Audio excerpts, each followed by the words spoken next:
Chapter 1. When Phileas Fogg Meets Passepartout. London, 1872. Let me begin by introducing a mysterious English gentleman called Phileas Fogg.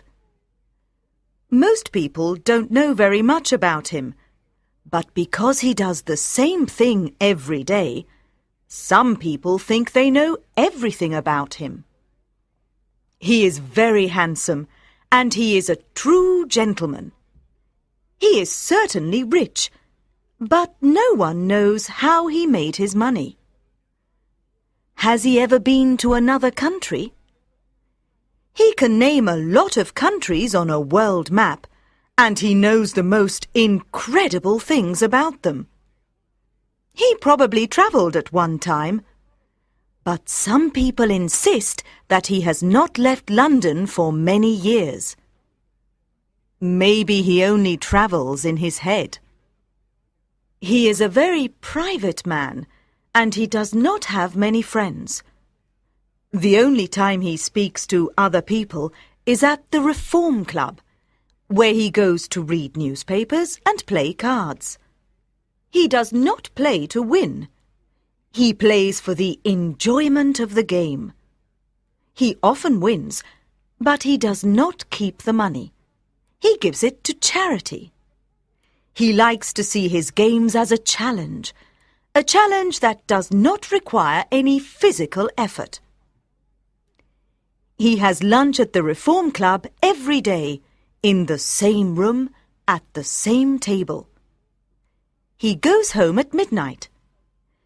He lives in his house in Savile Row, a good address in central London.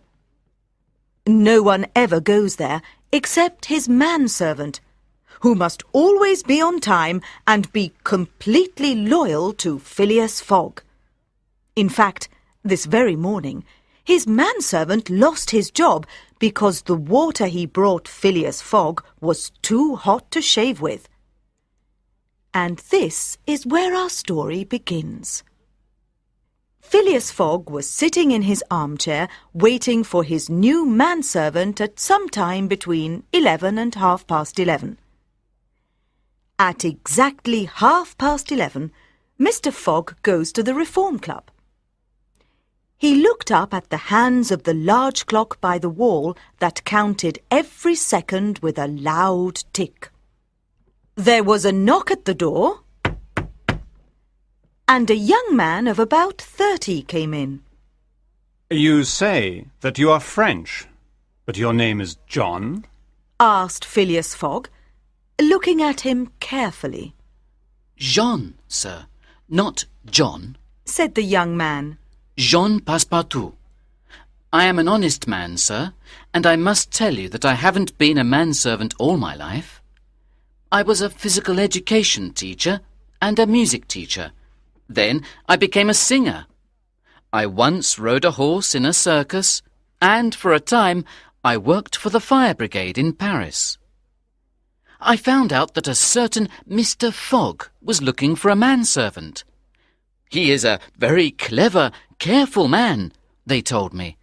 You won't find a quieter man in all of England. He does the same thing every day. And so I came here to ask about the job, in the hope of finally being able to live a quiet life. Yes, someone at the Reform Club told you this, I believe. Probably the same person who told me about you. Do you understand what type of person I'm looking for? Yes, sir, I do, and I think I'm perfect for the job. Well then, what time is it now? 11:22, Mr. Fogg. Passepartout replied, taking his pocket watch out of a small side pocket. Exactly 4 minutes late, noted Phileas Fogg, looking at his own watch. So, let's say you started working for me as from 11:26? Phileas Fogg stood up from his armchair, picked up his hat, and went out of the door without saying another word. From this brief introduction, Passepartout was able to make note of his employer. He was about 40 years old, an elegant man with an attractive, gentle face. He was tall, with blonde hair and a moustache. He was the sort of person who remained incredibly calm even under pressure. He had gentle eyes that fixed you with a firm stare. He never seemed upset or worried. He was a typical Englishman. It was always difficult to guess an Englishman's true feelings. And our Frenchman? Passepartout had an attractive face, and he was incredibly strong. He had blue eyes and untidy, curly brown hair. He was a sweet person who understood the meaning of true friendship and loyalty. It was just after 11:30, and Passepartout, who was now alone in his new home, decided to look around. After looking in all the different rooms, he finally came to his own bedroom. Above the fireplace there was an electric clock. It was the same electric clock that Phileas Fogg had in his room. The two clocks ticked at the exact same second. Below the clock, there was a piece of paper listing the details of Mr. Fogg's day.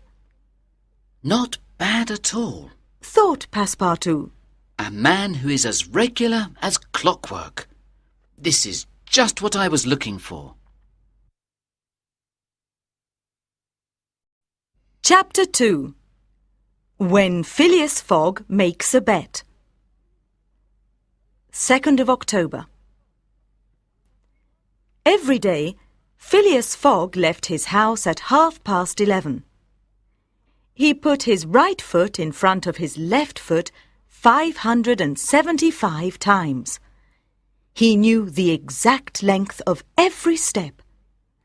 And he put his left foot in front of his right foot 576 times before arriving at the steps of the Reform Club. He usually waited a little before having lunch at 1:13. Then he went to the lounge room, where he spent the afternoon reading the newspapers. At 5 o'clock he had afternoon tea, and at 6:20 it was time to go to the games room to play cards with other wealthy and respected members of the club, like Sir Ralph Gautier and Andrew Stuart.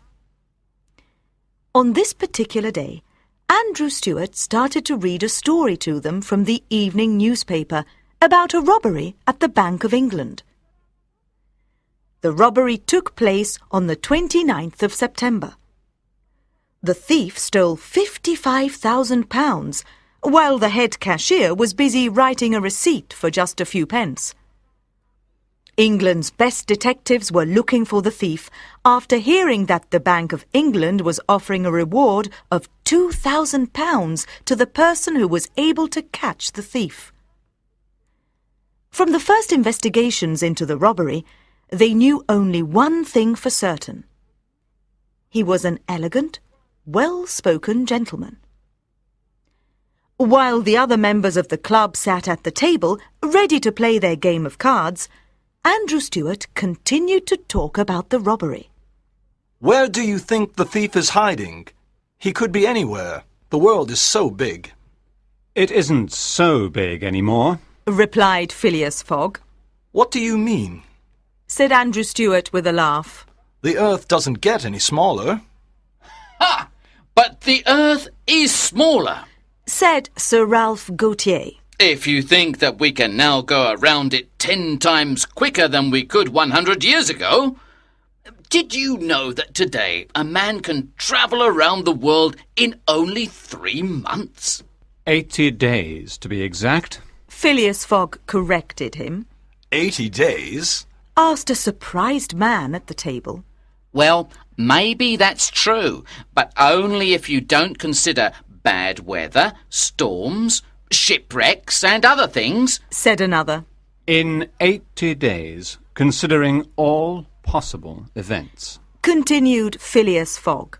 Ah, you think so, do you, Mr. Fogg? laughed Sir Ralph. Well, I'll bet £4,000 that a journey like that is impossible in such a short time. I repeat that it is possible to do the journey in that time, said Phileas Fogg, his eyes fixed on Sir Ralph's smile. Well, if you are so certain, then do it yourself. I will. Replied Phileas Fogg. When? Immediately. And I'll bet not £4,000, but £20,000 that I can go around the world in 80 days. I will return here in 1,920 hours, or, if you prefer, 115,200 minutes. Do you agree to the bet? They all looked at one another. They could not decide if he was serious. We agree, they said. Good. I'll take the train for Dover at 9:15 this evening. The bet starts as from... Phileas Fogg took a small notebook and pencil from his pocket and made a note. The 2nd of October, 8:45 p.m. And I will return here to the Reform Club at 8:45 on Saturday, the 21st of December. If I am not here by that time, this cheque for £20,000 is yours, gentlemen. And with these words, he left the cheque for £20,000 on the table, picked up his hat, and went out of the door. At 8:10, his manservant was surprised to see his new employer come through the door. Passepartout, we're leaving in 10 minutes. We're taking a train to Dover, he said. From there, a boat leaves for Calais at 11 o'clock tonight. We're going to go around the world in 80 days. We haven't another second to lose.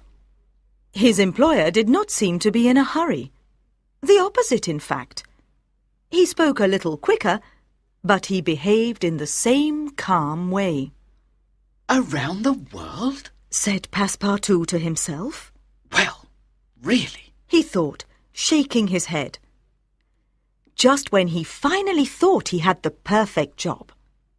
He wanted to work for Phileas Fogg because he was a gentleman who lived a quiet life, who always did the same things. And now, how could this be a quiet life? Pack a small bag with just my night things in it, please, and pack one for yourself. We can buy everything else when we need it, added Phileas Fogg. And with these orders, he left the room. Passepartout continued to feel a little confused, but he followed his master's orders. He quickly packed their bags, and at 8 o'clock they were ready to leave the house. Phileas Fogg opened Passepartout's bag and put £20,000 into it. He closed it tightly. 20 minutes later, they were at the station. It must be the money for the journey, thought Passepartout as he sat on the train thinking nervously about the money in his bag. He did not want to lose the bag. After being in the newspapers, Phileas Fogg's journey wasn't a secret. Soon, everybody in London was talking about Phileas Fogg's departure and his plan to go around the world in 80 days. Some people thought he was mad.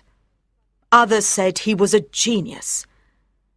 But a few days later, the front pages had another story. A certain Inspector Fix, a detective for Scotland Yard, said he knew the identity of the thief.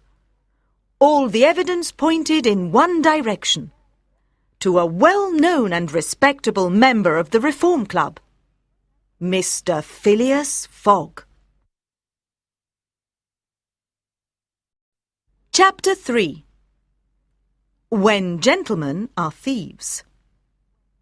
9th of October. Inspector Fix was one of the detectives investigating the robbery at the Bank of England.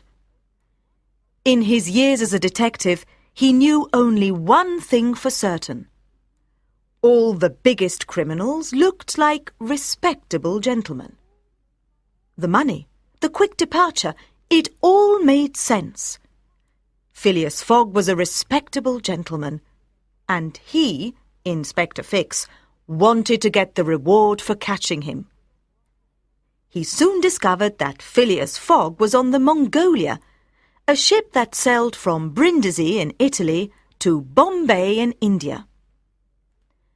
Our detective decided to look carefully at all the people getting on and off the Mongolia.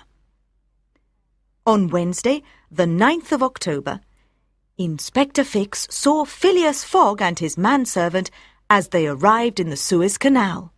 So, there's our thief, he whispered. All I need to do now is to tell Scotland Yard and wait for a warrant for his arrest, and then the reward is mine. Fix decided to speak to Fogg's manservant. Egypt is a beautiful country, began the inspector. Yes, that's true, but we are travelling so quickly, replied Passepartout. Why are you travelling so quickly? Surely you can't see Egypt in only a few days. My master wants to travel around the world in 80 days, he said, looking at the detective's confused face. I know. It's complete madness. Well, your master is an unusual man, but I imagine he must be very rich to try to do a journey like that in such a short time.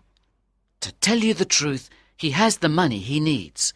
But I really must leave. We have a boat to catch. Good day, Mr. Fix. My name is Mr. Fix, and I believe that we are possibly going the same way.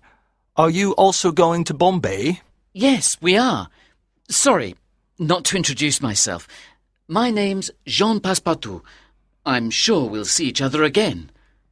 Passepartout touched his hat and waved goodbye.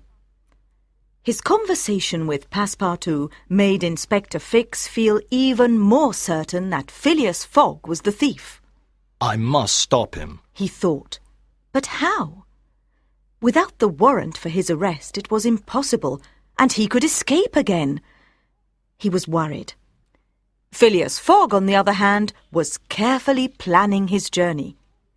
He kept detailed notes of the date, the length of each part of the journey, the time, and the places they stopped in. On the 10th of October, the ship left Suez for the next stop, Bombay. The sea was rough, but Phileas Fogg was not worried and soon found people on the ship to play cards with. On the 20th of October, they arrived in Bombay. Phileas Fogg and his manservant left the ship and went to the station to catch the train to Calcutta. On their way there, Passepartout began to think about his master's bet. He felt worried. Yes, it was true, they were 2 days early, but anything could still happen. The train left Bombay on time. 3 days later, the train stopped at a small village. Passepartout heard the train driver shout, "Everyone must get off. The railway line ends here." The railway line from Bombay to Calcutta was not yet finished. The passengers had to travel to the next station, Allahabad, on their own. People who often travelled between the two towns were quick to find a way to continue their journey. Among the different types of transport, there were little carts pulled by cows and ponies, and rickshaws pulled by bicycles or the men from the village. Passepartout was worried about how to get to the next station. But Phileas Fogg immediately found a man with an elephant, and after a short discussion, the man sold him the elephant for a very high price, and the two travellers were soon on their way to the next station with a guide and the elephant called Kiuni. At about 9 o'clock that night, our adventurers came to a big forest of palm trees where they had to stop to let Kiuni rest and eat the leaves from the trees. For a few days they slept in huts in the middle of the jungle. Sometimes they heard the cries of the monkeys and the sound of the tigers. Their journey was going well until the elephant suddenly stopped. Chapter 4. When our adventurers rescue a woman from certain death. 26th of October. They stopped near a village where they heard the sound of strange musical instruments. Their guide went to discover what was happening, and he was soon back with the news. The people of the village, their guide said, were celebrating a local tradition called sati. Our travellers immediately wanted to know more about it. The guide told them that when a woman's husband dies, his wife must die with him, and they burn her alive in a big fire. The name of the woman is Mrs. Aouda, He told them. and she's very beautiful. Everyone knows her. She is from a rich family. Her father was a businessman in a town near Bombay. Her parents sent her to a European school in Bombay. She learnt European languages there, and she has European ways. Her parents died, and she had to marry an old prince. She became a widow after only 3 months. They are taking her to the pagoda tonight. They are going to burn her alive tomorrow at sunrise. My goodness! How terrible! Do such traditions still exist? Asked Phileas Fogg. He seemed surprised, but his voice sounded curious. Poor woman. Whispered Passepartout. We can still save her. Said Phileas Fogg. We are a few hours ahead of time. Yes, sir. If we save this woman, they'll try and kill us. Said their guide. I can only speak for myself, but I am prepared to take that risk. Replied Phileas Fogg. Me too. Said Passepartout. When they arrived, they started to plan the rescue. Unfortunately, there were guards all around the pagoda, and so they decided that it was too dangerous to do anything. They were about to leave when Passepartout said that maybe he had an idea. When the sun came up the next day, the crowd arrived to see the bonfire ready for the sacrifice. Our travellers disappeared among the people. They saw the dead prince and his young wife through the smoke. Phileas Fogg prepared himself to run towards the fire in a final effort to save Mrs. Aouda, when suddenly a terrified cry came from the crowd. Her husband was not dead. He stood up in the flames, took his wife in his hands, and ran in the opposite direction to the crowd. It was not difficult to imagine Phileas Fogg's surprise when he later discovered that the woman's husband was Passepartout. A few moments later, our heroes disappeared into the forest with their new travelling companion, followed by the angry guards. Mrs. Aouda slowly started to wake up when they reached the station at Allahabad. Phileas Fogg thanked his guide for his loyalty and gave him the elephant. For a young guide, an elephant like Kiauni was a big present. He could make a lot more money now that he had his own elephant. He was very happy and continued to thank Mr. Fogg and the others until they left. On the train to Calcutta, Phileas Fogg and Passepartout told Mrs. Aouda all about their adventure. Mrs. Aouda couldn't believe it. These men risked their lives for her. At 7 o'clock, they arrived in Calcutta. The ship for Hong Kong did not leave until 12 o'clock midday. Fortunately, they were still on time. Inspector Fix was also on his way to Hong Kong. How did he know they were there? How did he get there? That remains a mystery. But one thing was sure. Inspector Fix was determined to arrest Phileas Fogg, and he had a plan. He just had to wait a little longer. After the ship stopped for a short time in Singapore, it continued on its way to Hong Kong, where, on the morning of the 6th of November, a boat going to Yokohama in Japan was waiting for them. Unfortunately, they arrived a day later than planned because of a bad storm. Oh, no! Thought Passepartout. The boat will leave without us, and my master won't win his bet. When they were at the port, Phileas Fogg and Passepartout walked towards the captain of a small boat. When does the next boat to Yokohama leave? Fogg asked. Tomorrow morning. He replied.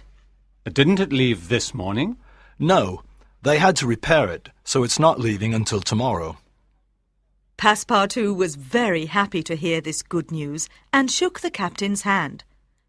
The captain was a little surprised.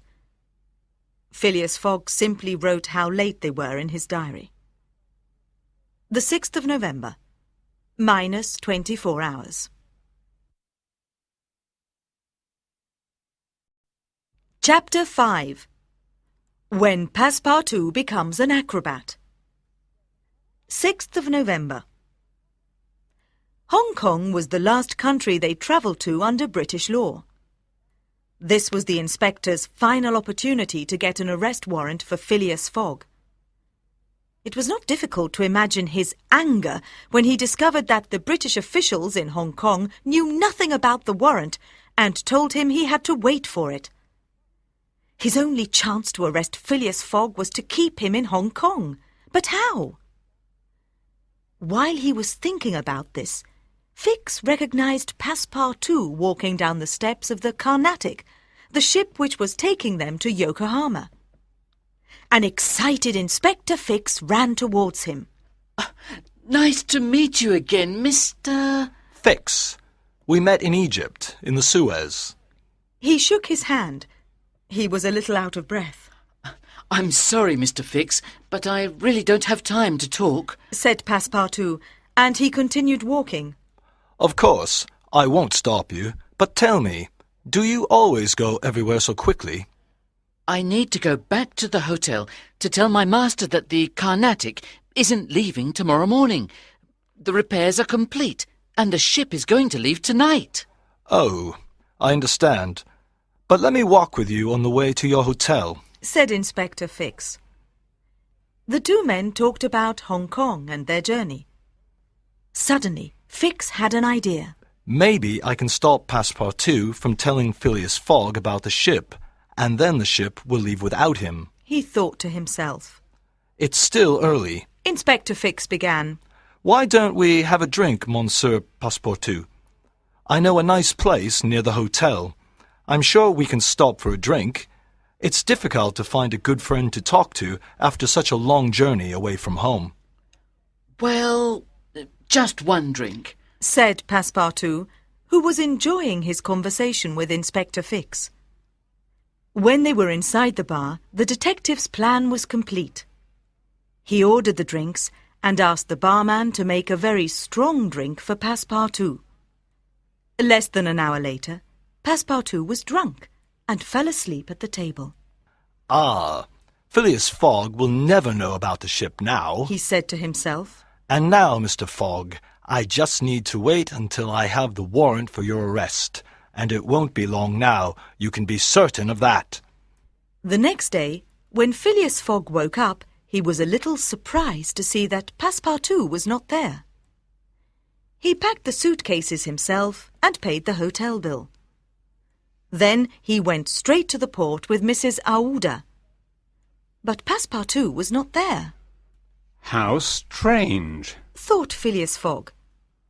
But he showed no surprise to find that the Carnatic was not at the port. In fact, he did not seem worried about the departure of the ship or his manservant. Instead, he went to speak to the captains of the different boats in the port. Inspector Fix, who was waiting for Phileas Fogg, followed behind. The Carnatic was on its way to Yokohama. What was Phileas Fogg's new plan?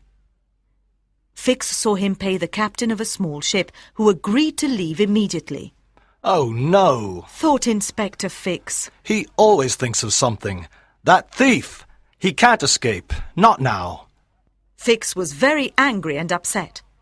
He walked up and down near the ship until Phileas Fogg noticed the poor man. Are you looking for a ship too, my good man? He asked. We're going to Japan. If that's the direction you're going in, you're welcome to come with us. Thank you, sir. That's very kind of you. My ship left early and I'm in a terrible situation. In fact, I was just thinking about how I could find another ship to take me to Yokohama," replied Inspector Fix. He was amazed at his good luck, but he was worried that things were not going exactly as he planned. He was determined to catch his thief. "I'll have to follow Fogg around the world if that's the only way I can catch him," he thought. But where was our friend Passepartout? Passepartout woke up in the bar a few hours later. His head hurt, and he could not remember anything except that he came into a bar with someone he met and that he talked to a man about the ship. The Carnatic was leaving that evening. He looked at his watch. Oh, no, he thought. I'm late. Mr. Fogg will be at the port now. He ran to the boat and got on. He looked everywhere for Mr. Fogg and Mrs. Aouda, but he could not see them. It was then that he started to remember his afternoon with the man he met at the port. But of course, he thought, Mr. Fogg doesn't know. How could he? I was still in that bar with Mr. Fix, and then It was too late. The ship was already sailing towards Yokohama. He felt very bad. This was terrible. His master was losing his bet because of him, and he did not have a penny in his pocket. When he arrived in Yokohama, he walked around the streets, trying to decide what to do. Soon he felt hungry, and he decided to sell his elegant European jacket and buy an old Japanese one. But the money was not enough. He needed money to eat and to sleep, and above all, to return home. Just when he thought the situation was hopeless, he saw an advertisement for a circus. Don't miss Battlecar's circus. The last show before the circus moves to America. Acrobats, clowns, lions, tigers, and much more. What luck, thought Passepartout. I'll go to the circus owner. If he lets me go with them, I can go to America, and from there to England. So, you say you're from Paris? Said Mr. Battlecar, a big man with a bald head and a moustache. He looked at Passepartout carefully. Yes, a true Parisian, from Paris, replied Passepartout. Well, you know how to make funny faces, then, said Mr. Battlecar, smiling from the corners of his moustache. Passepartout did not understand what he meant. Yes, he said uncertainly. Good, then you can start as a clown, said Mr. Battlecar. And then you can do other jobs if we need an extra man. You can look after the tigers, for example. Passepartout was not very happy about this offer, but he needed the job. That night an acrobat was ill, and Passepartout had to take his place as part of a human pyramid. Passepartout was at the bottom of the pyramid, and he had to carry the weight of several men on his shoulders. The audience shouted out loudly, the drum sounded like a thunderstorm, and then the people in the pyramid fell to the floor like a pack of cards. What happened? Passepartout was running towards someone in the audience, someone he was very happy to see. It was his old employer, Phileas Fogg. But how did he get there? When Fogg and Mrs. Aouda arrived in Yokohama a week later, they spoke to the captain of the Carnatic and found Passepartout's name among the list of passengers, but his ticket only took him to Yokohama. Phileas Fogg and Mrs. Aouda wanted to find Passepartout before the ship left for its next destination, San Francisco. Inspector Fix, on the other hand, had no choice. He went with them and became their friend. They looked all over the city, but they could not find him anywhere. In the end, Phileas Fogg decided he wanted to go and see the circus. We haven't much time left in the city.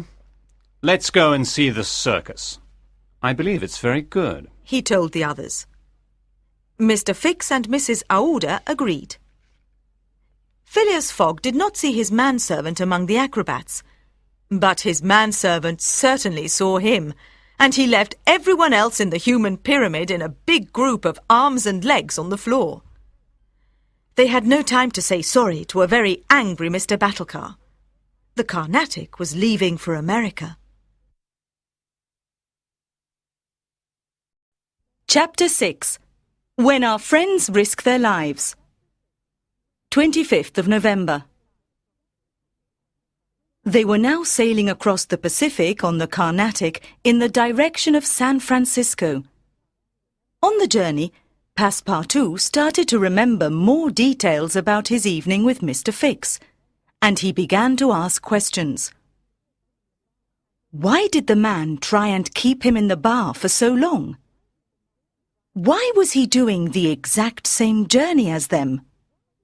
It wasn't an unusual route, but why did he also want to do it so quickly? Was he following them?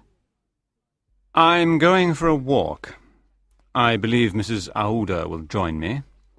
I'll see you in the morning at 7:15, said Phileas Fogg, interrupting his manservant's thoughts.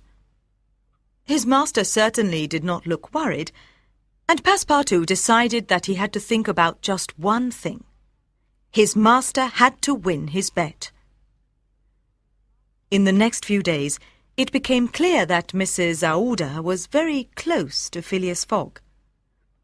He, on the other hand, did not seem to notice the beautiful lady by his side.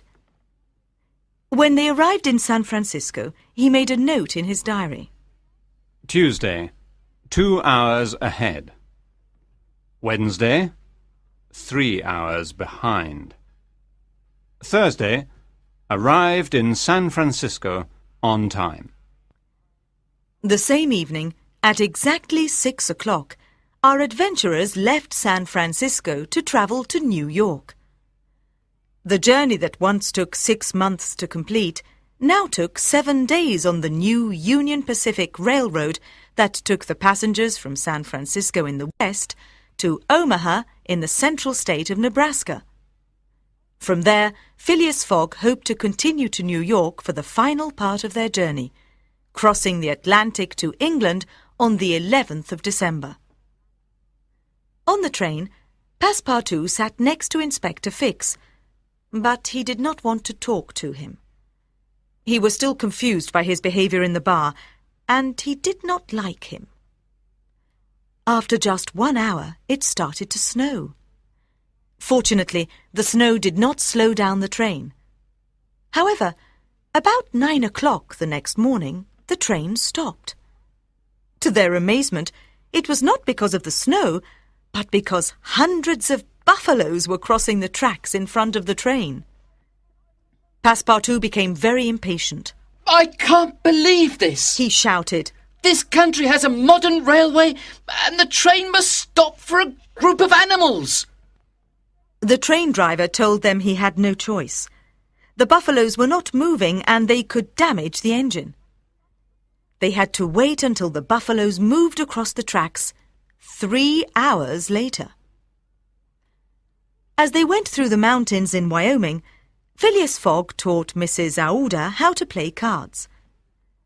Mrs. Aouda was a very patient learner, and they were soon so occupied with their games that they did not even seem to notice the deep ravines below them. Passepartout was looking out of the window, thinking about the bet, when he almost hit the seat in front of him. The train stopped suddenly and gave several loud whistles. He got up to see what the problem was.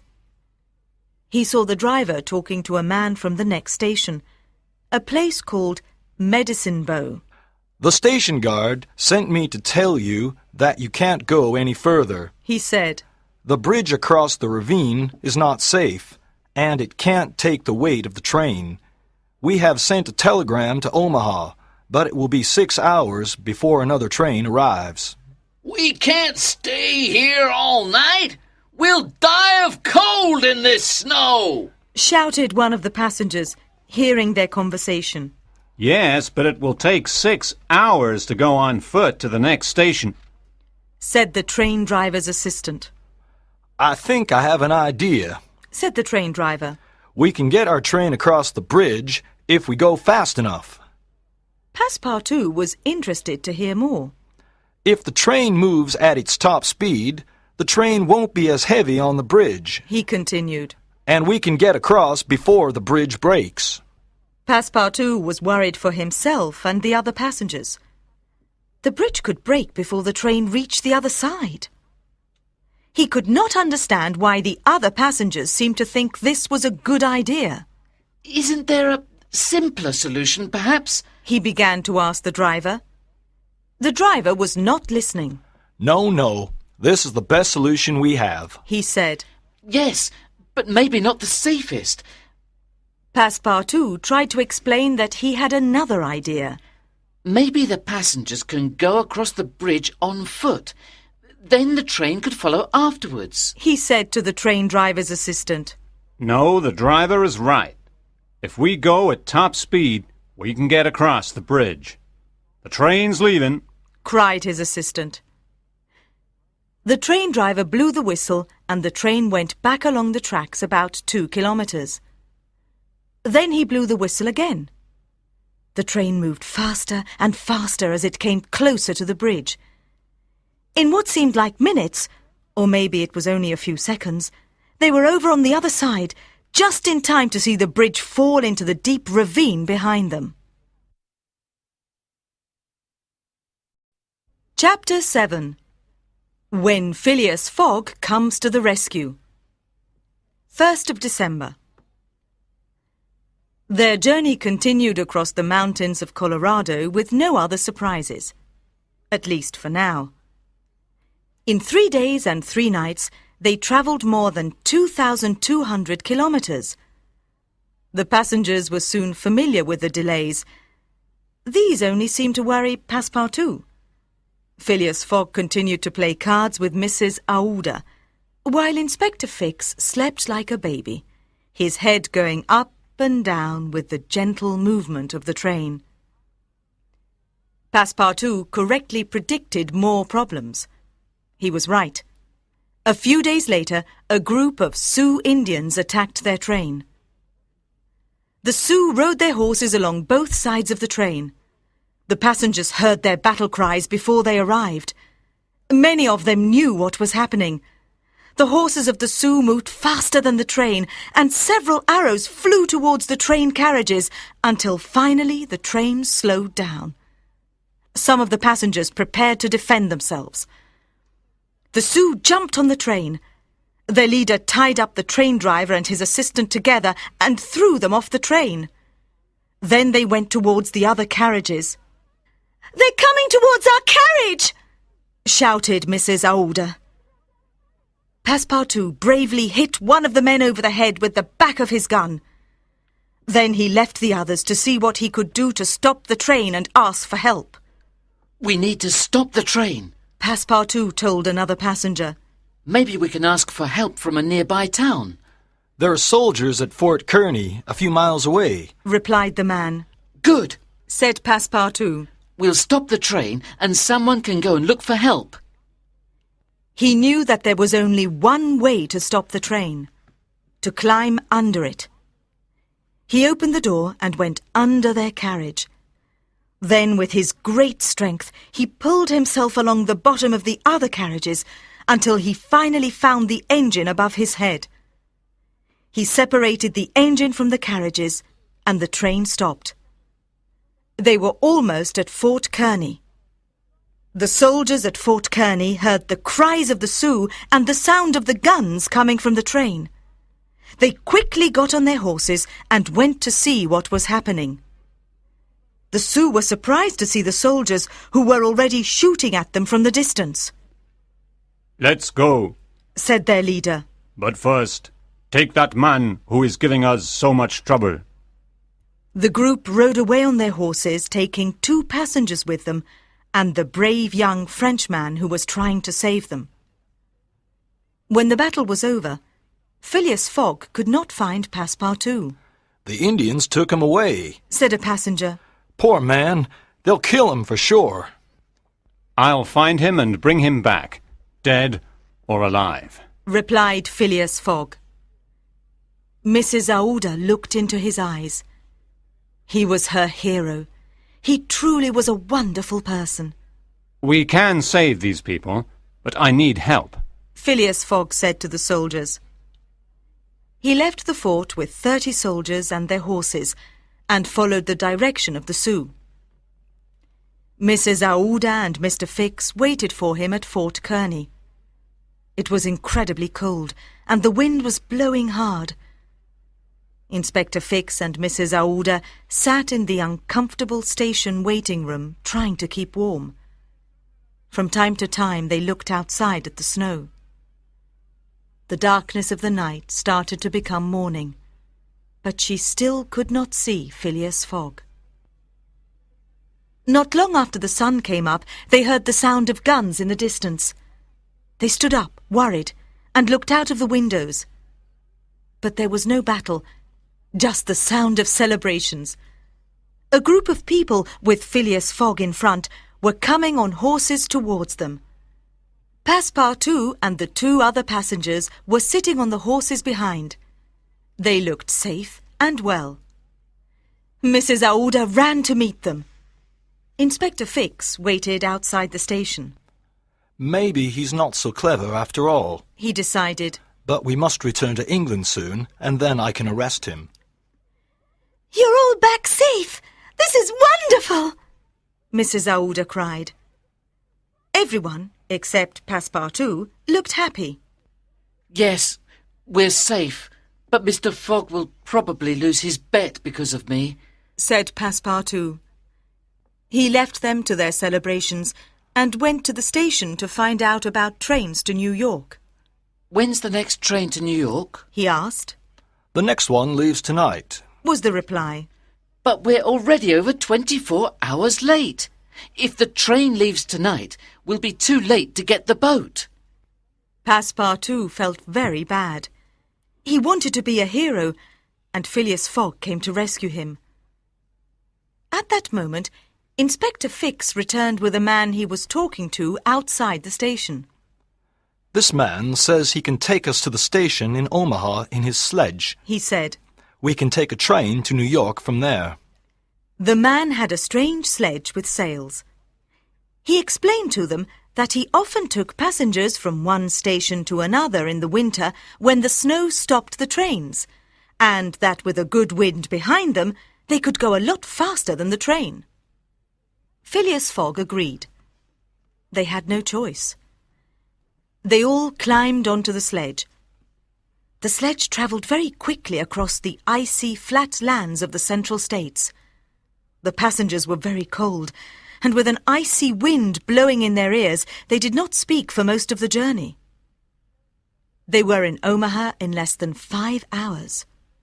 When they arrived, they thanked the man, and Phileas Fogg paid him well. Fortunately, they found a train to Chicago and then to New York immediately. They arrived in New York 2 days later at 11 o'clock on the 11th of December. They quickly went to the port, but the China, the ship taking them to Liverpool, was not there. Fogg did not look surprised. He looked at his watch. They were 45 minutes late. Chapter 8. When Phileas Fogg becomes the captain of a ship. 11th of December. None of the boats in the port of New York were leaving before the 14th of December. Too late to arrive at the Reform Club before 8:45 on the 21st of December. Passepartout was very upset. They were only 45 minutes late, and he was certain it was his fault. Phileas Fogg did not want Passepartout to feel responsible, and he simply said, We'll see what happens tomorrow. The next day, at midday on the 12th of December, with just 9 days, 13 hours and 45 minutes to return to London, Phileas Fogg went to look for a ship, large or small, to take them across the Atlantic. After trying several ships with no success, he spoke to the captain of a cargo ship, the Henrietta. When is the ship leaving? He asked the captain. In an hour. he replied. Where is the ship going to? Phileas Fogg asked. To France, Bordeaux. Will you take myself and 3 other passengers to Liverpool? To Liverpool? Certainly not. Said the captain, looking at him like he was mad. This ship must arrive in Bordeaux by the 20th of December. Phileas Fogg thought for a moment. I'll give you $2,000 for each passenger if you take us to Bordeaux then. He said. $2,000 each? He repeated, amazed at such a generous offer. He scratched his head. Why was this man offering him so much money? Did he have something to hide? It was a lot of money. He agreed. The ship leaves at 9, he said. 2 hours later, our 4 travellers were on the Henrietta, and they were leaving the port of New York on their way to Bordeaux. The next day, on the 13th of December, Phileas Fogg was the new captain of the ship, and the Henrietta was going to Bordeaux. However, Phileas Fogg gave the sailors some money, and they agreed to go to Liverpool instead. The crew locked the captain in his cabin, and he was now in there shouting and trying to free himself unsuccessfully. His companions were surprised to find that Phileas Fogg was a good sailor. Passepartout tried to ask him about this, but Phileas Fogg did not want to talk. He had to try and cross the Atlantic in stormy weather, and his mind was concentrating on arriving in England on time. He also did not want to lose the ship and all its crew. Fix decided that Phileas Fogg was not just a thief. He was a pirate. He's not taking the ship to Liverpool, he thought, but to some unknown place where it's safe for him to escape. If I don't get help from the police there, all is lost. They were halfway across the Atlantic with only 5 days to go. They were going at top speed, and everything was going well until one of the men came to speak to Phileas Fogg. If we continue at this speed, we won't have enough coal to get the ship to Liverpool, he said. We must slow down. We can't, replied Phileas Fogg.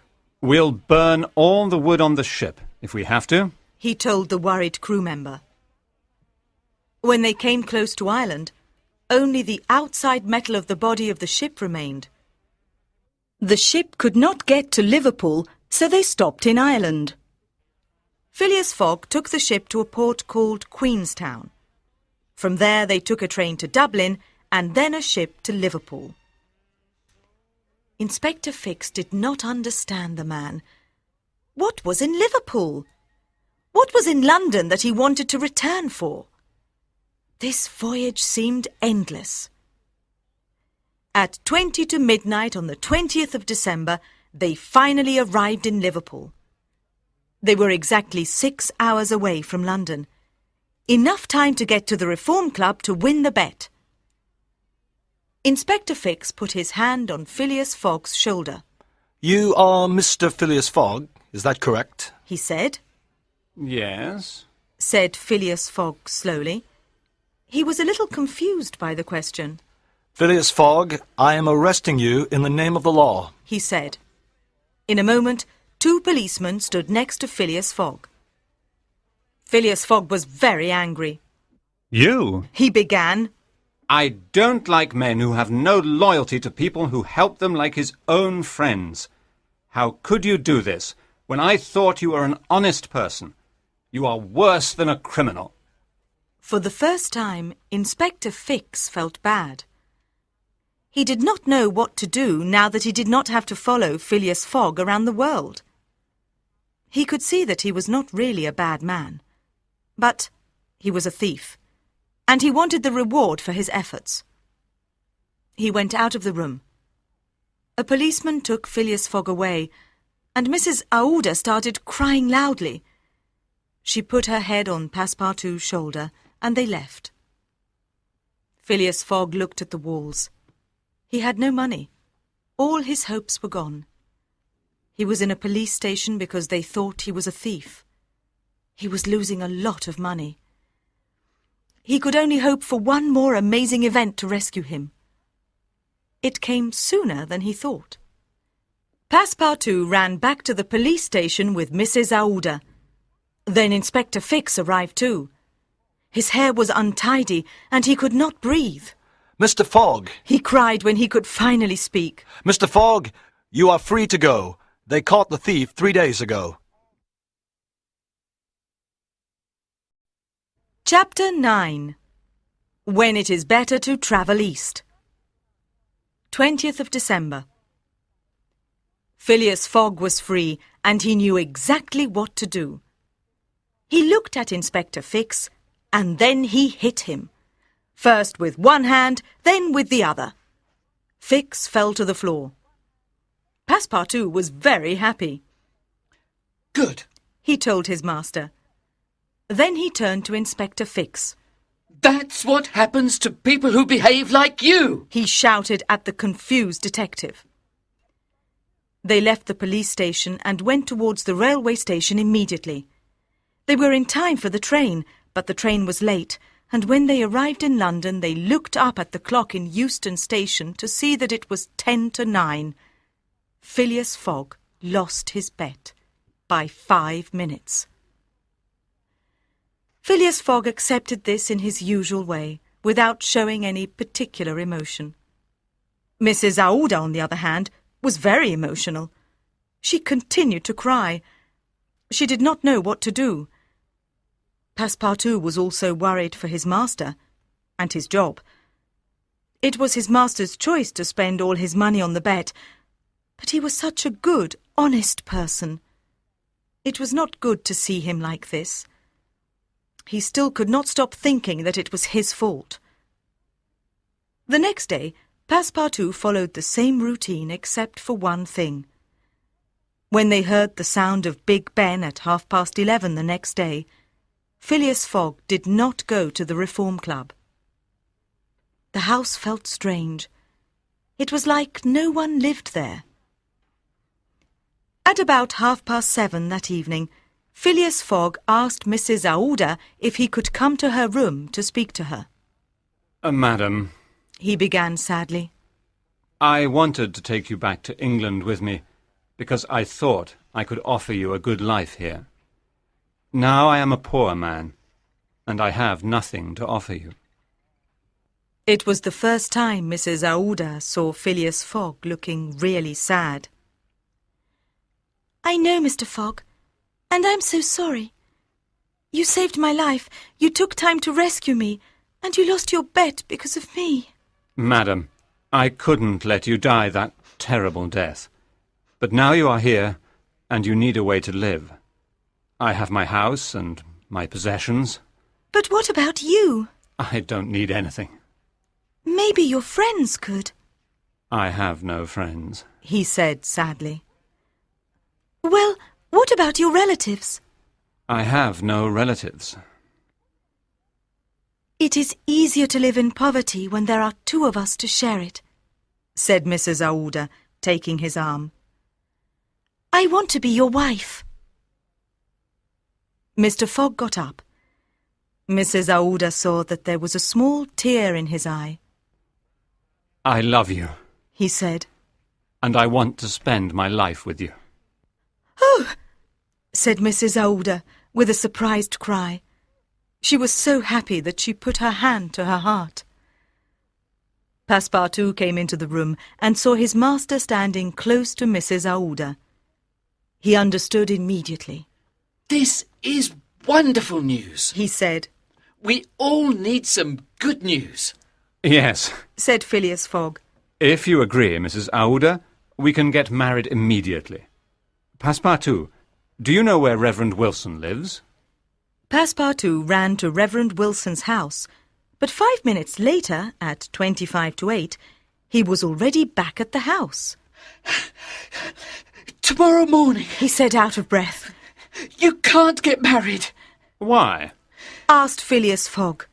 because today is Saturday and tomorrow is Sunday. He said excitedly. Saturday? Impossible. Replied Phileas Fogg. Yes, it is. Do you remember? We went around the world and we travelled east. And time changes as you go around the world, and we're now 24 hours ahead. It's Saturday. Hurry, Mr. Fogg. We only have 10 minutes. You can still win your bet. They took Phileas Fogg's carriage to go to the Reform Club. Passepartout wanted to drive. He almost hit 2 dogs, and they almost had more accidents before they arrived at the Reform Club at 8:44. Phileas Fogg's friends were waiting around the table impatiently. Well, hello, my friends. He said when he stepped into the games room at 8:45. I believe that I am now a rich man. He said with a small smile. They all agreed. Here he was, 80 days later. And that was how Phileas Fogg won his bet. On Monday morning, Phileas Fogg and Mrs. Aouda were married. Later that morning, Passepartout came into his room. Do you know, Mr. Fogg, He said, that if you don't go across India, you can go around the world in just 78 days? Maybe that's true. said Phileas Fogg. But when we went across India, I met Mrs. Aouda, who is now my lovely wife. And with these words, they celebrated Phileas Fogg's